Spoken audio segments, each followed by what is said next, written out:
ప్రజలకు మనం సేవ చేయాలి గాని మనము ప్రజలకు సేవకులు గాని పెత్తందారులు కాదు. ఆ విషయం గుర్తుపెట్టుకోమని అందరికీ ఎప్పటికప్పుడు హితబోధ చేస్తున్నా. అందుకే ఒక మాట అన్నాను నేను, సిబిఎన్ 95 2024 కాదు, సిబిఎన్ 95లో ఏ విధంగా పనిచేశాడో అదే విధంగా పనిచేస్తానని నిన్నే చెప్పాను. ఆ రోజుట్లో మీరు నాతో తిరిగిన వాళ్ళు ఇక్కడ ఈ గడ్డ మీద చూసుంటారు. 90 రోజులు తిరిగాను హైదరాబాద్ లో.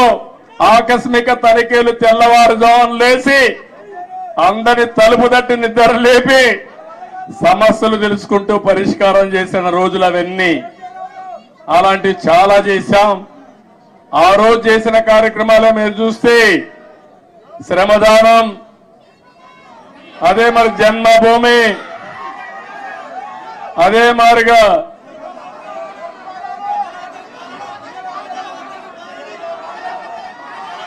ఒకటి రెండు కాదు, నేను చేసిన ప్రోగ్రాలు మీరే ఎక్కువగా మాట్లాడుతున్నారు.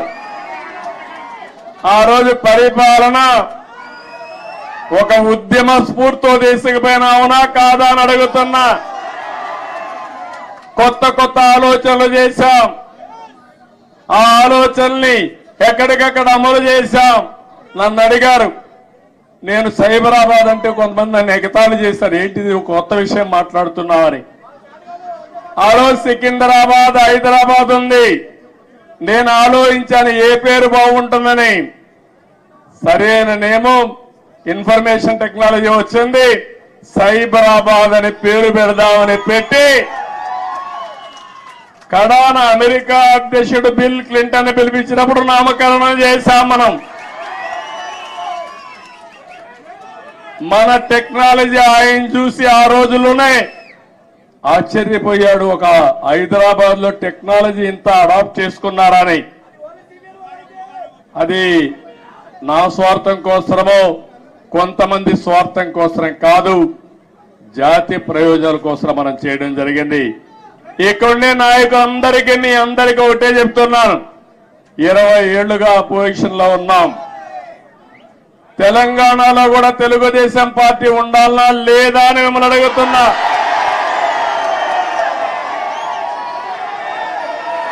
తెలుగు వారి ప్రయోజనాల కోసం తెలుగుదేశం పార్టీ ఉండాలనా లేదా అని మిమ్మల్ని అడుగుతున్నా. తెలంగాణ గడ్డ పైన పుట్టిన పార్టీ ఉండాలనా లేదా అని అడుగుతున్నా.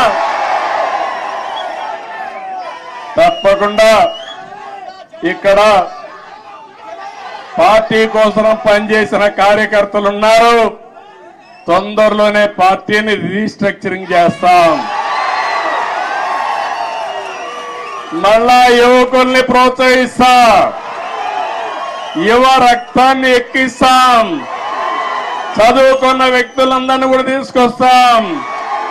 నేను ముందే విధంగా అయితే ఆలోచించానో ఇప్పుడు టెక్నాలజీ కూడా వచ్చింది కాబట్టి ఆంధ్రప్రదేశ్ ఒక విధానం, తెలంగాణ ఇంకొక విధానంతో ఆలోచించి ప్రత్యేకమైన శ్రద్ధ పెట్టి ఒక మంచి పార్టీని అభివృద్ధి చేద్దాం. ఇక్కడ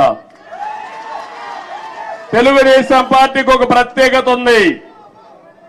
అధికారం ఉన్నా ప్రతిపక్షంలో ఉన్నా ఎప్పుడూ ప్రజాపక్షంలోనే మనం ఉంటాం. ఈరోజు ఎన్టీ రామారావు ఎన్టీఆర్ ట్రస్ట్ బిల్డింగ్ ఇది. మీరు పక్కన చూస్తే బ్లడ్ బ్యాంక్ ఉంది. భువనేశ్వరి గారి నాయకత్వంలో స్కూల్స్ పెట్టాం. ఆ రోజు నేను పెట్టిన తర్వాత, నేను రాజకీయాల్లో యాక్టివ్ అయిన తర్వాత ఆ మేనేజ్మెంట్ ని ఆవిడ చూస్తా ఉంది. ఇంకో పక్క బసవతారకం క్యాన్సర్ హాస్పిటల్ ఈ రోడ్ లోనే ఉంది. అది మన నాయకుడి కళ. ఆ రోజు ఆయన ఆలోచించాడు, ఎవరైతే మా అత్తగారు క్యాన్సర్ తో చనిపోతే ఇంకొకరి మారిగా చనిపోకూడదని ఆలోచించి క్యాన్సర్ హాస్పిటల్ ప్రారంభించాడు. చేయాలని ఆలోచన వచ్చింది. తర్వాత నేను ముఖ్యమంత్రి అయిన తర్వాత దాన్ని అభివృద్ధి చేశాను. ఇప్పుడు బాలకృష్ణ గారి ఆధ్వర్యంలో బసవ తారకం క్యాన్సర్ హాస్పిటల్ ఈ ప్రాంతంలో ఎనలేని సేవలు అందిస్తున్నారు.